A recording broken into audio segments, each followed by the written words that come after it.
Bonjour tout le monde, mon nom est Julien Brault, cofondateur de Hardbacon. Aujourd'hui, je vais être honnête avec vous, je suis super occupé avec le financement de Hardbacon qui s'en vient. Puis j'ai pris la voie de la facilité, comme vous m'avez vu le faire plusieurs jours. Je suis tombé sur un article, trois actions à surveiller. Cette fois-ci dans le Journal des Affaires. Puis d'ailleurs, je vous invite à lire le blog de Dominique Beauchamp dans le Journal des Affaires, super cool. Donc en fait, ce que je vous présente, c'est pas mal.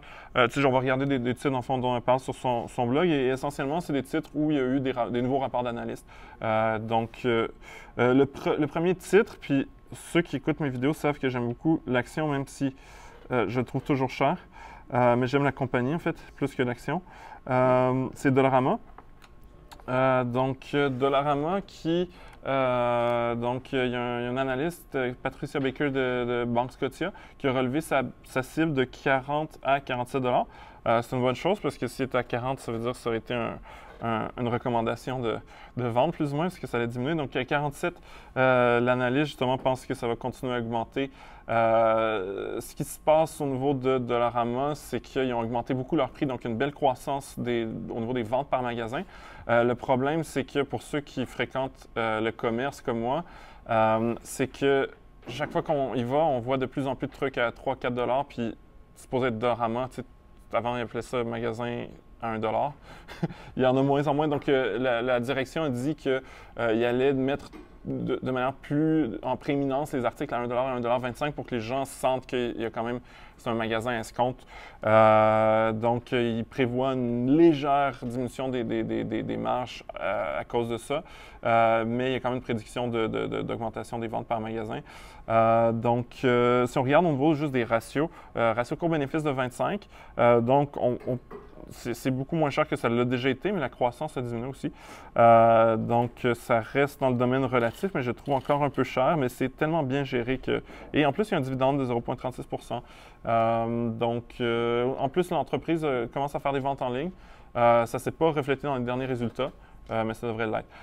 Prochain article dont on parle, c'est justement Banque Scotia. Scotiabank, Bank of Nova Scotia, même chose.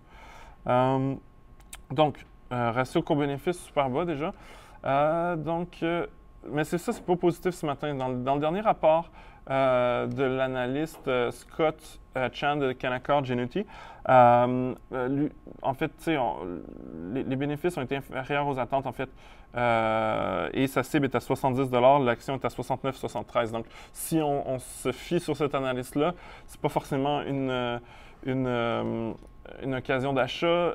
Lui, son cours cible à cette analyse-là, il passe de 74 à 73. Non, c'est ça, en fait, je me suis trompé quand j'ai dit que la cible est à 70, la cible est à 73 pour l'analyse spécifique.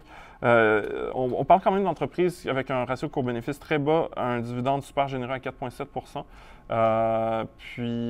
L'entreprise qui vient d'intégrer justement ses acquisitions au Chili, ils ont acheté BBVA Chili, qui est BBVA, qui est une des plus grandes banques dans le monde, une banque espagnole, sont rendus un joueur dominant au Chili.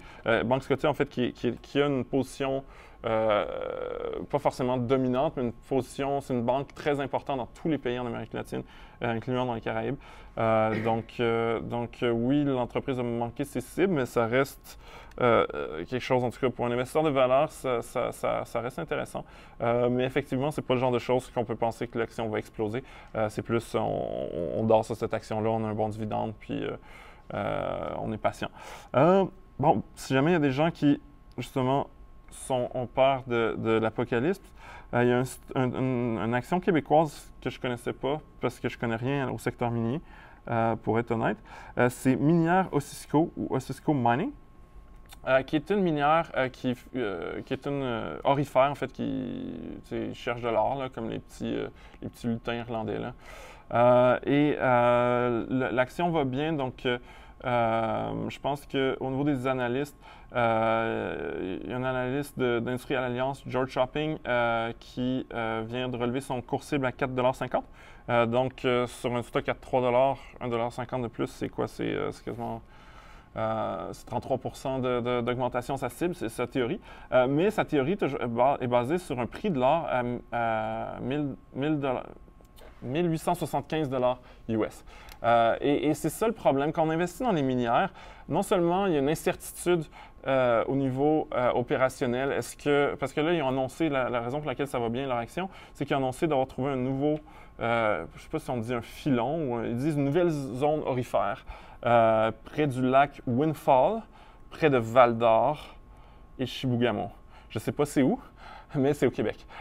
Et l'idée, c'est est-ce qu'ils vont être capables de l'extraire? Est-ce qu'ils vont être capables de l'extraire à un prix raisonnable pour faire une marge de profit?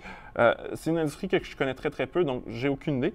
Il y a beaucoup d'incertitudes et même si j'étais géologiste puis je comprenais tous les enjeux puis le risque que je prends, ben là, il y a le risque du prix de l'or. Et si le prix de l'or ne s'apprécie pas de la manière que les analystes s'attendent, ben même si tout va bien sur le plan opérationnel, la mine est bien gérée, c'est une super entreprise, et bien ça peut être déficitaire.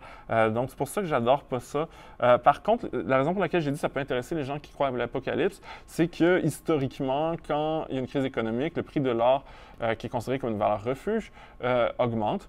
Donc, on peut imaginer que donc ces minières-là, en fait, ils sont très, très influencés par le prix de l'or. Le prix de l'or augmente, les minières qui extraient de l'or augmentent avec elle. Donc, une entreprise québécoise pour les gens qui sont qui aiment investir dans les métaux.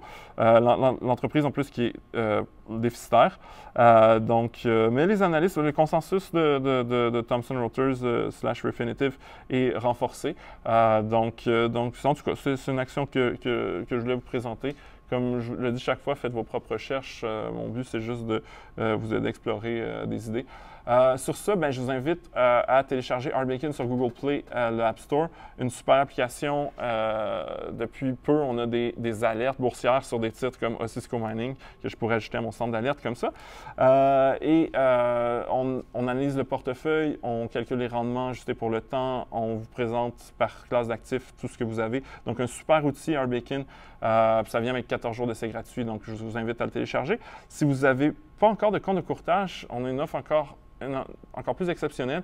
Ça vient avec 3 mois d'abonnement à notre application mobile, un cours en ligne sur l'investissement et 10 transactions gratuites, 1 an de congé de frais de gestion quand vous ouvrez un compte chez Desjardins Courtage en ligne. Si là vous intéresse, il faut que vous passiez par RBacon. Donc, c'est rbacon.ca/Desjardins.